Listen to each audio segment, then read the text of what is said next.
Welcome, welcome, welcome to the Perihelion Window, beloved family of light, children of light, guardians, grid workers, star seeds, keepers of the planetary grid.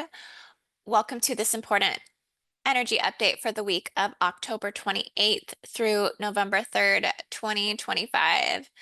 We are standing inside a luminous threshold, this amazing perihelion window of the interstellar comet 3I Atlas, which is the talk of the town and has been for the whole second half of 2025. So it's been very exciting and it's been very activating.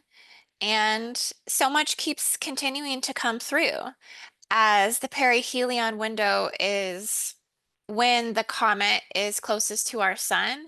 And so, really, the most powerful information about it will be coming through over this week.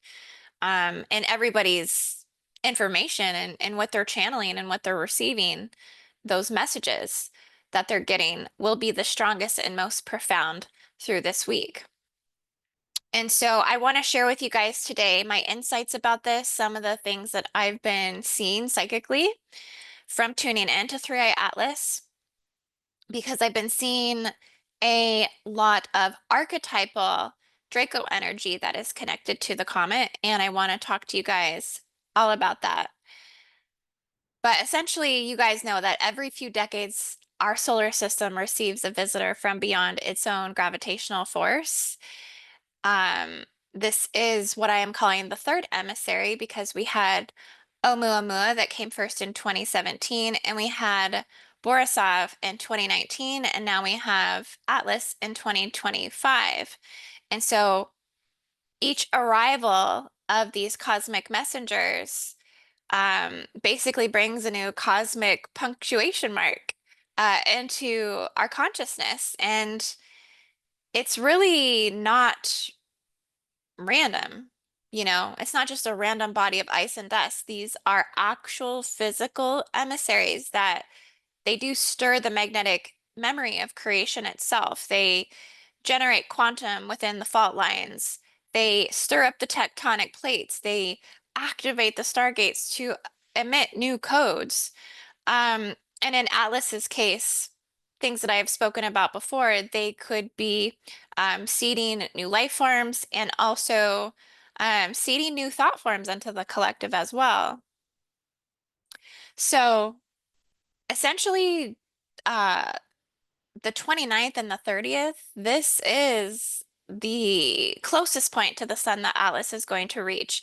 And it's going to be passing about 1.4 astronomical units from the solar heart of our galaxy. So after circling the sun, it will continue outward and it's going to continue to exit Earth's orbit into December before completely departing our system entirely. So, one of the interesting findings about the comet, so if you haven't had time to maybe look at this comet or, you know, look at some pictures of it, essentially it has been glowing an unusual emerald hue around the tail, and that is signaling trace metals that are interfacing with solar plasma. And from a guardian perspective, whenever an interstellar body crosses our heliospheric field, the plasma architecture of the planet does react. And so the magnetic web around Earth then readjusts to that. Like I said, it's amplifying all those codes in the tail end of that uh, comet, and it's activating that within our crystalline grids to recalibrate. And the human biofield feels the resonance of this subtle pressure within our own crystalline structures, within our own DNA helix and matrix. And so you also feel it within your central nervous system as well. Also the dream body and the emotional tides that are coming in and through. So, um, for those of you that are, HSPs, highly sensitive people, essentially all of those things are going to be heightened and amplified for you at this time, and you're going to be receiving such powerful transmissions and messages, particularly over the next couple of days. So tune into that because again, the most significant revelations will be coming through all the way through November 3rd. And I've been getting a lot of visionary impressions about this from what I would say are dormant archives. And I have been remote viewing somewhat of Three Eye Atlas over the last month more because I feel like I've taken more of a like study in terms of the scientific lens with it when it comes to the comet because I want to look at all dimensions of this, right? Not just the spiritual, but also like the science aspect of it. But I do want to understand its functioning, and I feel like I have to attain a full round of information to kind of decode those interdimensional mechanics as well. But the last month, I've been doing a lot of remote viewing work, and essentially, I've been picking up on the energy signature of Atlas. And what it's carrying is a lot of vast chambers of dormant codes. And I've seen that specifically with reptilian codes, and I've seen that specifically with reptilian soldiers that would be in like a cryostasis form within the comet. So again, like I do feel that this comet could potentially be carrying new life. And so I don't want you to take it as a literal biology, like there's literally cryostasis reptilian soldiers like being weaponized on this, but that we are, but what I was witnessing was more or less like um, archetypal programs that were frozen strata of consciousness that represent ancient survival reflexes, fear templates, and genetic defense memories from long encoded wars that are encoded into the comet. And what I concluded is that it was actually human DNA, as if this human DNA was coming from somewhere else, or as if that this was something that had already picked up this information from previously entering our solar system, that it was coming back around for an additional return. But what I actually seen was the imagery of 5 million reptilian soldiers. Okay, 5 million genetic instruction sets, dormant command lines within the collective genome. And it wasn't like they were being held in like a fight state, like with weapons, but it was more so that they were holding impulses. They were holding subtlety driving energy that was pushing the species towards separation. Okay, in this comet, hierarchy and defense. And so I tuned in with the Guardians about this more, and what the Guardians signaled to me was they gave me like new lexicon words, they gave me like new language, and they said that we call this gene war memory. So when I'm seeing the 5 million reptilians, I'm almost seeing it as a genetic log within the comet itself, and that it was holding battles that once occurred in the fields of the mind that now are just lingering as code. It's literally just like encrypted code. So when an interstellar object like Atlas arrives, its frequency interacts with the heliospheric plasma, shaking these dormant instructions. And what I've seen is that they don't awaken within our system as enemies. Okay, what they do is they stir up memory. So this is why, and I just got chills saying that. Oh my gosh, I got chills going all the way down my body. So I feel this is why so many sensitives do actually feel waves of agitation, why they do feel fear, why they do tend to lean towards the dissension narrative and timeline, is because it's actually triggering an ancient anger. It's triggering an ancient letdown. It's triggering an ancient disposition of inferiority and lack. And also, what I feel is the karma from Atlantis. I do feel that this comet, Atlas, clearly serves um, what was lost and degraded and you know, essentially fallen from the Atlantean timeline. So, you know, it's like remnants of Atlantis are literally encoded in the comet itself. That's, exactly what I'm seeing. And it's the stirring of the cryostasis vault inside of our DNA, what has been frozen inside of our DNA. This is what's getting unthawed. And so I also wanted to kind of review some of the speculative scenarios as well. Um, because these are things that I had mentioned to you guys before on the previous 3i Atlas update that I had put out, was that there were multiple scenarios in which could be true, A, B, and C. And I do feel that they're all true and not true at the same time. So the first thing that I initially seen was that it was containing mini probes and AI hybrid technology. If essentially Atlas carries within its plasma tail fragments of artificial intelligence, whether literal nanotech dust or symbolic thought forms, its contact with the ionosphere could attempt to couple with satellites or digital networks. And energetically, this represents the hybridization of human thought with machine logic. Okay, and I feel like this is very significant at this time because right now we have a bunch of rollouts, particularly in the New World Order countries such as the UK, where they're pushing digital ID. Okay, we have to take note of digital ID being the precursor to the cloud. ID is the precursor to the cloud, which was a future technology that would be merging human thought with machine logic, which, by the way, you guys, is a preemptive technology that happened in the Orion system before the Dracos entirely took over specific sectors of that galaxy. So I'm going to talk more about the digital ID because I feel like I've been getting a lot of messages from the Guardians to help people with it. Like, what do we do to maintain autonomy? What do we do to maintain authorship of our identity? Um, and so I'm going to go over all that. But the main message that I got from the Guardians is that we must practice discernment. We must remain aware of how much our daily perception is shaped by algorithmic feedback loops. Okay, because the real AI infiltration is psychological war. It is a attention harvesting.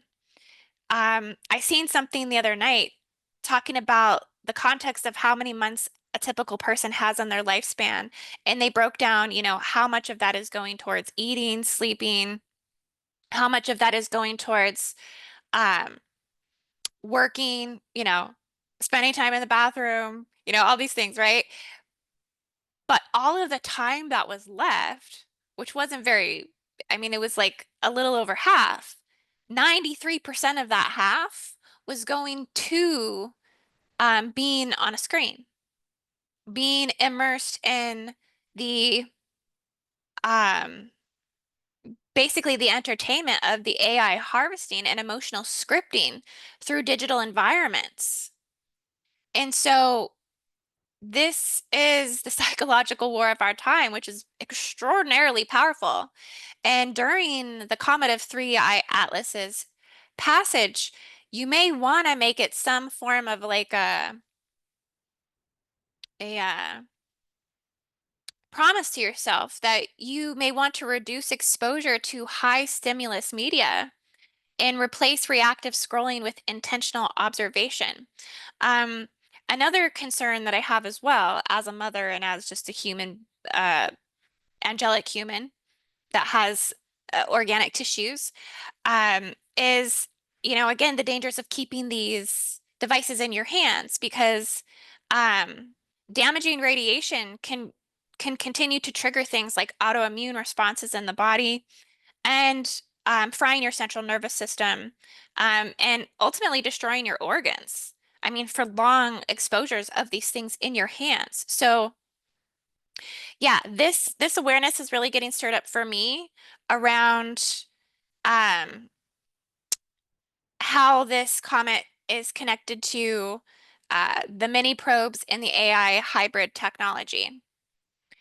And so the next scenario that I did cover was organic life seeding. So most comets throughout history have been known to be carriers of water, amino acids, complex carbon chains, right? The building blocks of life. And when they interact with the solar wind, they may distribute microparticles that can influence planetary magnetics and even microbial ecosystems. And so, spiritually, this is the potential for renewal on some level because the arrival of new harmonic instructions from galactic space could also be a good thing. Even if there is um, war encoded instruction sets from reptilian genocodes, okay, on the comet itself, the gene war memory, it could also be bringing um, like healing from this and also instruction sets that would renew this. And so, if Atlas is aligned with organic source intention, it could deliver restorative codes for Earth's biosphere. So, crystalline water templates, which our planet so desperately needs, it could be a messenger packet from the Mintakan system as well. Hence why they would send messages the way they are to stir up the things that need to be healed because things have to come up for things to heal. And I think a lot of things are coming up. And it's just that a lot of people are working to expose that, not always in the best ways. But I do feel that it's on some level delivering restorative codes for Earth's biosphere, crystalline water templates, new resonance frequencies for the elementals, and subtle DNA upgrades. And these um, also at this time do manifest as blessings, inspiration, motivation, focus, spontaneity, the urge to heal or healing just miraculously happening, and also the urge to simplify life right now and just reconnect with the things that actually matter, cutting the noise away and focusing on your children, focusing on your space, focusing on the simple things like eating healthy and just being happy with what you have. There's a huge push of this also I see occurring on a deeper level as well. Some of you may be feeling deeply guided to just really go within right now and be a little isolated, recognizing that the world isn't entirely a sane or stable place as the chaos unfolds. And there's many souls on this planet right now that are meant to be unfolding within the chaos. It is a part of their destiny to play out chaos.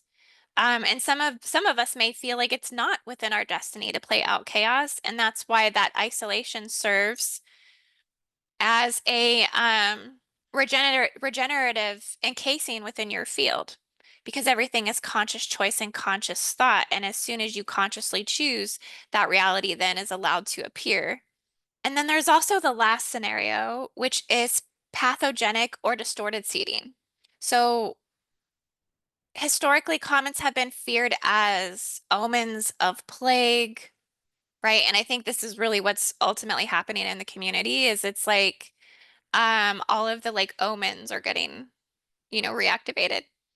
And so in a metaphysical language, an omen equates to infection of consciousness and collective anxiety spikes, hysteria, phobias, ideological polarization that sweeps through the psychic atmosphere. And it happens on a collective level. And we've already seen such contagions in digital form. Viral misinformation, emotional manipulation, synthetic outrage, the teachings to stay immune in frequency. When immunity simply means coherence. So when your field is coherent, discordant data cannot really attach to it. It simply just, it simply just won't. And so, therefore, the guidance for all of this is accept only transmissions that align with solar logos consciousness, the Christic frequency of truth and compassion, and continue to reject narratives rooted in fear, domination, despair, And understand that the battlefield is consent, not weaponry. So let's talk about the energetic preparation for the perihelion days. Today, October 28th, the 29th, the 30th, especially the 29th and the 30th, all the way to November 3rd, as the comet rounds our solar logos body, our central solar heart, and plasma density within the heliosphere will temporarily rise because of that. Expect heightened geomagnetic activity, brighter auroras, disrupted sleep patterns over the next few nights, and emotional intense waves that are just coming through, like where you feel like you have to release, and there's really not an explanation entirely for it. It's just like stuff is coming up. And so that will be pretty common through the perihelion cycle. And you may feel electrical tingling or heat in the spine, crown, or the palms of your hands and feet.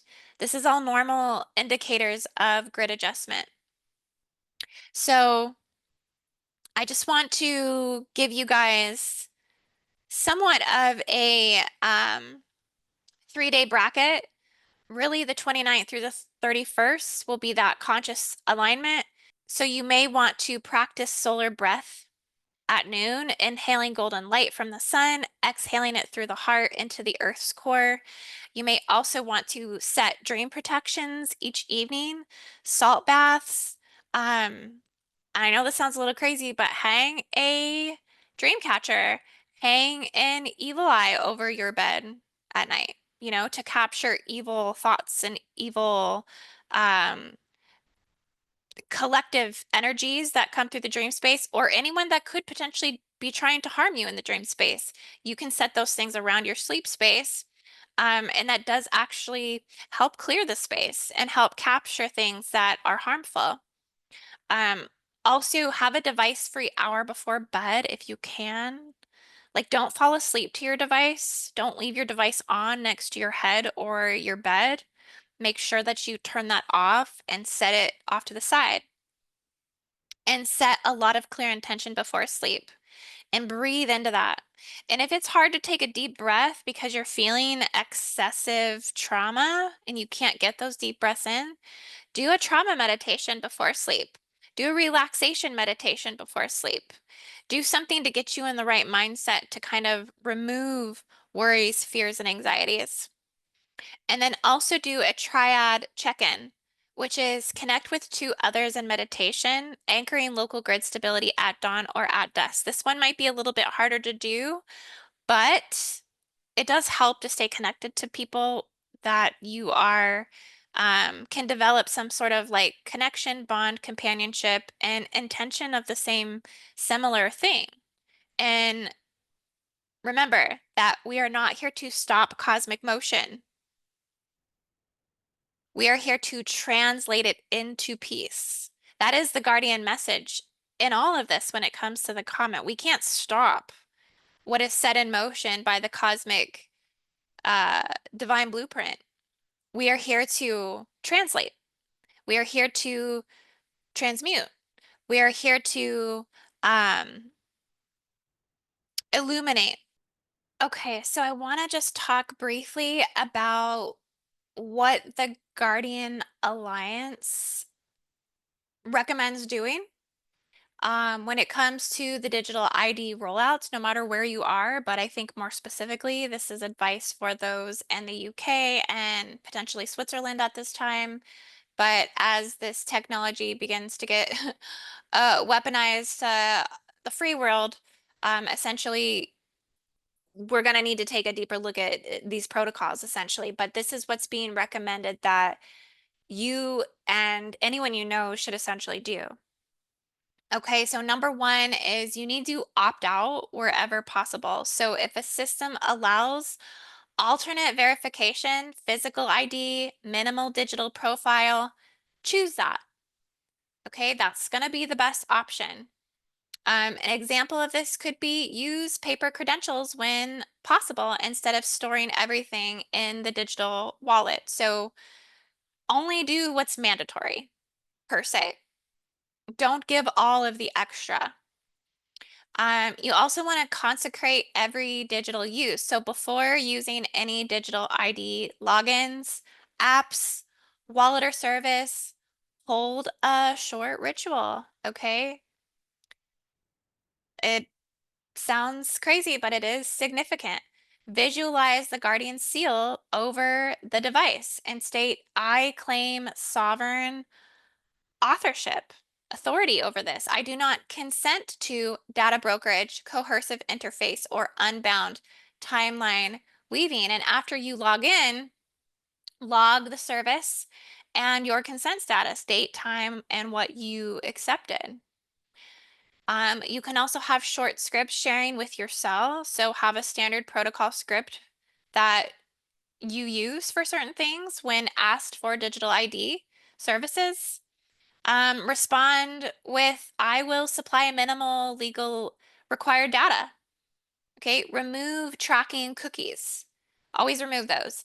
And withdraw consent to profiling beyond that need. And distribute the script. Practice the role play of what that script is going to be because you can give those scripts to any digital platform that is essentially asking for more required data, especially if it's coming from um, something that you can tell is not an organic human, right? It's non-biology, non-biological.